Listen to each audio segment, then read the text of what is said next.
Hello friends, स्वागत है का आपका अपने सेशन में। पिछले वीडियो हम लोग एचसीएफ और एलसीएम का बेसिक कॉन्सेप्ट और उसका फार्मूला पढ़ चुके हैं। आज हम इस वीडियो बात करेंगे कि एचसीएफ और एलसीएम में जो क्वेश्चन परीक्षा में बार बार पूछे जाते हैं, यानी कि वीवीआई क्वेश्चन को आज हम लोग रिवाइज करेंगे। और यदि आप लोग इसका पार्ट 1 का वीडियो नहीं देखे हैं तो इसका लिंक नीचे डिस्क्रिप्शन में दिया हुआ है, जाकर देख लीजिए। और यदि आप मेरे चैनल पर नए हैं तो चैनल को सब्सक्राइब कर लीजिए और बेल आइकन पर ऑल का क्लिक कर दीजिए, ताकि इसका जो भी आगे का नेक्स्ट पार्ट बने उसका नोटिफिकेशन आपको मिल जाए। चलिए वीडियो शुरू करते हैं। पहला क्वेश्चन है 2/3, 4/5 तथा 6/7 का महत्तम समापवर्तक ज्ञात कीजिए। पिछले वीडियो में पढ़ चुके हैं कि सिर्फ पूर्णांक का मौसा या लौसा निकाल रहे थे, लेकिन यहाँ पे क्या है, ये भिन्न है। तो भिन्नों का महत्तम समापवर्तक या लघुत्तम समापवर्तक कैसे निकालते हैं, उसके लिए फॉर्मूला होता है कि भिन्नों का मौसा या लौसा, भिन्नों का मौसा, मौसा का फॉर्मूला होता है अंशों का मौसा और बटा हरों का लौसा, हरों का लौसा। इसमें आपका अंश और हर कौन है, तो ऊपर वाला को बोलते हैं अंश और नीचे वाला को बोलते हैं हर। अब आपका भिन्नों का ये मौसा है और भिन्नों का लौसा, भिन्नों का लौसा। ये देखिए, ये दोनों फार्मूला याद करना बहुत ही आसान है, क्योंकि यदि आपका भिन्नों का मौसा पूछे तो ऊपर आपका अंशों का मौसा निकाल दीजिए, और यदि आपका भिन्नों का लौसा पूछे तो अंशों का लौसा ज्ञात कर दीजिए, बस। तो यहाँ पर लौसा पूछ रहा है तो हो जाएगा अंशों का लौसा और बटा हो जाएगा हरों का मौसा, हरों का मौसा। देखिए याद करना कितना आसान है। यदि मौसा पूछे आपका तो अंशों का मौसा और हरों का लौसा, और लौसा पूछे तो अंशों का लौसा और हरों का मौसा याद करें, बस। अब यहाँ क्या पूछा, आपका मौसा पूछा है, महत्तम समापवर्तक पूछा है, तो HCF निकालना है, ठीक। तो HCF, तो HCF का फॉर्मूला क्या है मौसा का, तो अंशों का मौसा। तो अंशों का मौसा यानी कि 2, 4, 6 ये तीनों संख्याओं का मौसा क्या होगा। तो पिछले वीडियो में बता चुके हैं हम कि वह संख्या यानी कि वह बड़ी से बड़ी संख्या जो आपका दी गई सभी संख्याओं को पूरी तरह विभाजित कर दे। तो यहाँ पे 2, 4, 6 है, तो तीनों को संख्या को कौन सी संख्या विभाजित करेगी, तो 2 ये तीनों संख्या को विभाजित कर देगी, यानी कि इसका मौसा क्या हो जाएगा, तो 2। अब देखिए यहाँ पे 3, 5, 7 का लौसा ज्ञात करना है, ठीक। तो यहाँ पे तीनों को अलग मतलब कहीं लिख के लौसा निकाल लेंगे, लेकिन यहाँ पे क्या है देखिए कि सभी में क्या है, चारों में यानी कि चारों का ऑप्शन में नीचे हर में 105 दिया हुआ है, तो ये बस एकदम 105 लिख दीजिए, इसमें निकालने की जरूरत नहीं, यानी कि लौसा निकालने की जरूरत नहीं है, क्योंकि सभी में क्या 105 दिया हुआ है। जब आपके आंसर क्या हो जाएगा, 2/105, यानी कि ऑप्शन हो जाएगा बी। लेकिन यही आपका ये तीनों संख्या दिया हुआ है तो आसानी से मतलब यहाँ पे ऑप्शन खत्म मार दिए। लेकिन यदि आपका ऑप्शन अलग अलग रहेगा तो क्या करेंगे, यहाँ पे 3 संख्या रहे या 4 संख्या रहे, उस सभी का लौसा ज्ञात करेंगे, तो ऊपर मौसा और नीचे लौसा, आसानी से आपका मौसा निकल जाएगा। अब उसी प्रकार यदि आपका इसी का लौसा पूछता तो क्या करते, ऊपर में लौसा निकाल लेते तीनों संख्या का, और यहाँ पे तीनों संख्या का मौसा ज्ञात कर लेते। तो ये आपका है मौसा और लौसा ज्ञात करने का, यानी कि भिन्नों का जो यानी कि भिन्नों का मौसा और लौसा निकालने का फॉर्मूला है। अब चलिए क्वेश्चन नेक्स्ट है आपका कि जब दशमलव में दिया रहेगा तो उसका मौसा और लौसा कैसे ज्ञात करते हैं। 2.4, 0.36 तथा 7.2 का महत्तम समापवर्तक ज्ञात करें। यहाँ पे आपका जो संख्या दिया है, दशमलव दिया हुआ है, तो इसको बनाने का सबसे पहला रूल क्या है कि दशमलव के बाद जो संख्या दी रहती है वो देखना है कि सभी में संख्या बराबर है या नहीं।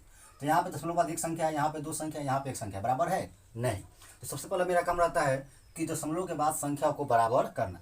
तो इसको 2.40 लिख सकते हैं, क्योंकि दशमलव के बाद यदि कोई संख्या है उसके बाद आप चाहे जितना भी जीरो बैठा सकते हैं, उससे कोई फर्क नहीं पड़ता है। तो हो गया। उसके बाद 0.36 ये तो आपका 2 अंक है ही। उसके बाद 7.2 को 7.20 लिख सकते हैं, कोई फर्क नहीं पड़ेगा। अब तीसरा मेरा काम रहता है कि दशमलव को हटाना, ठीक। दशमलव को हटाएंगे तो इसके बाद हम क्या लिखेंगे, तो 240/100 लिखेंगे, 36/100 लिखेंगे और 720/100 लिखेंगे।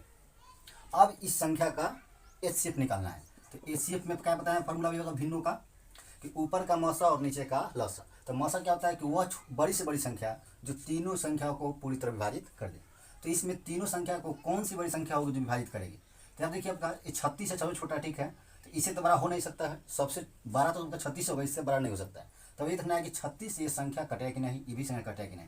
देखिए 36 ये कट जा रहा है, ठीक, लेकिन 36 ये नहीं कटेगा। तो अब इससे और छोटा लेंगे, ठीक। तब इससे और छोटा लेंगे तो कैसे ज्ञात करेंगे, तो 36 से इसमें 240 में हम भाग दे देंगे। तो 36 से भाग दीजिए तो कटेगा, कितना लगेगा, ये 6×42 6 बार लग जाएगा, ठीक है। तो 6 36 36 18 18 3 कितना हो जाएगा, 21 हो जाएगा, यानी कि 216। कितना बच गया, 24 बच गया। उसके बाद 36 हो जाएगा ये, तो 24 से कम 24 बच जाएगा 12, और फिर 12 से लगाएंगे इसको 24 को 2 बार में, 12 दूना 24। देखिए पूरा कट गया। तो मैं बताया था कि जिस संख्या से भाग देते हैं और पूरा पूरा कट जाता है वही क्या होता है, मौसा। तो यहाँ पे क्या आपका हुआ, 12 संख्या से पूरा कट गया तो 12 मौसा होगा, यानी कि इसमें मौसा क्या होगा, तीनों संख्या का तो 12 होगा। अब देखिए ये लॉसा याद करना है, तो जब तीनों संख्या सेम टू सेम है तो यहाँ पर लॉसा निकालने की जरूरत ही नहीं है, क्योंकि तीनों संख्या बराबर है, तो सिर्फ 100 लिख दीजिए। क्या जाएगा आपका 0.12। अब देखिए यहाँ पे आपका इतना हम निकालना पड़ा, ठीक है, यानी कि तीनों संख्या का मौसा निकालने टाइम लग गया, लेकिन यहाँ पर ऑप्शन देखिए आपका सही क्या है 12 है, ठीक। तो हम नहीं भी निकालते तो मेरा काम चल जाता है, लेकिन आप लोग को समझाने के लिए मैं मौसा निकाल दिया ताकि आप लोग जान जाए कि कैसे मौसा निकाला जाता है। इसमें था कि मौसा निकालने की कोई जरूरत नहीं था, क्योंकि सभी के आपका बराबर दिया हुआ था। सिर्फ लौसा देख लेते कि लौसा कितना है 100 है, वह 100 से 12 में भाग देते, आसानी से आपका आंसर आया था। आंसर क्या आपका आएगा ऑप्शन डी 0.12।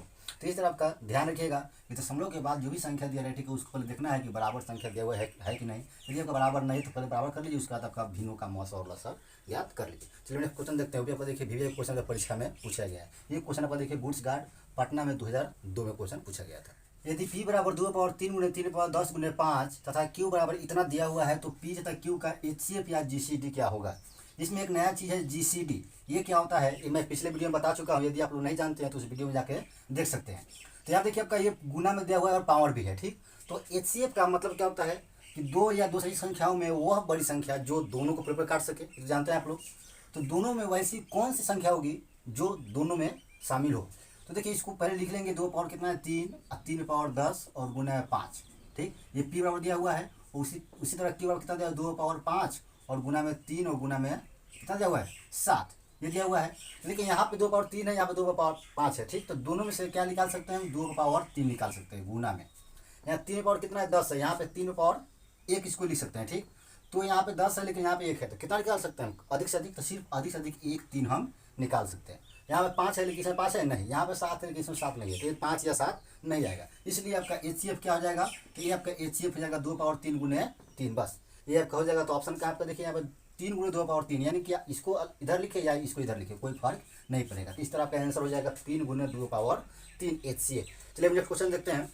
2 पावर 3 और 3 पावर 2 4 तथा 15 का HCF क्या होगा। यहाँ पर देखिए ये पावर में दिया हुआ है, ये पावर में नहीं है। सबसे पहला मेरा काम क्या है कि जो पावर में दिया हुआ है उसको पावर से हटा लेंगे। 2 पावर 3 का मतलब क्या होता है 8, 3 पावर 9 का मतलब 2 है, 3 पावर 2 तो मतलब 9 और 4 तथा कितना हो जाएगा ये 15। चलिए अब इसमें देखना है कि HCF क्या होगा। ये चार संख्या जो है, चारों संख्या के HCF कैसे निकालेंगे। तो देखिए इसमें आपका कोई संख्या कॉमन आ रहा है चारों में से नहीं। तो जब दी गई संख्या में से कोई भी संख्या कॉमन नहीं आता है तो उसका मौसा सिर्फ 1 होता है, क्योंकि किसी भी संख्या के गुना में 1 क्या होता है छुपा हुआ रहता है। इसलिए सभी संख्या में से क्या होता है 1 कॉमन छटा जाता है। तो यहाँ पे HCF इस चारों संख्या का कितना होगा तो 1 होगा, यानी कि आपका ऑप्शन हो जाएगा सी। अब चलिए नेक्स्ट क्वेश्चन है आपका, देखिए वो बहुत ही इंपॉर्टेंट यानी कि VVI क्वेश्चन है और परीक्षा में क्वेश्चन वैसा पूछा भी बार बार जाता है। 7 मीटर 3 मीटर 85 सेंटीमीटर और 12 मीटर 95 सेंटीमीटर लंबाई के मापन के लिए सबसे बड़ी संभव लंबाई की मापन क्या होगी।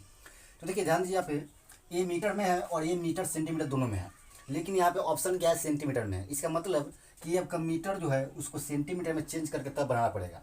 कभी कभी क्या होता है आपका कि यहाँ पे ऑप्शन मीटर में दिया रहता है, तो उस समय में ध्यान रखिएगा कि जब आपका मीटर सेंटीमीटर दिया रहे तो सबसे पहले इसको सेंटीमीटर में चेंज करके उसके आंसर निकालेंगे और उसके बाद उसको मीटर में चेंज करके आंसर हम दे सकते हैं। लेकिन यहाँ पे ऑलरेडी सेंटीमीटर पूछा हुआ है तो इसमें तो कोई बदलना नहीं है, सिर्फ इसको चेंज कर लीजिए। तो 7 मीटर आप दिया हुआ है, तो 7 मीटर का मतलब क्या है आपका कि 700 सेंटीमीटर।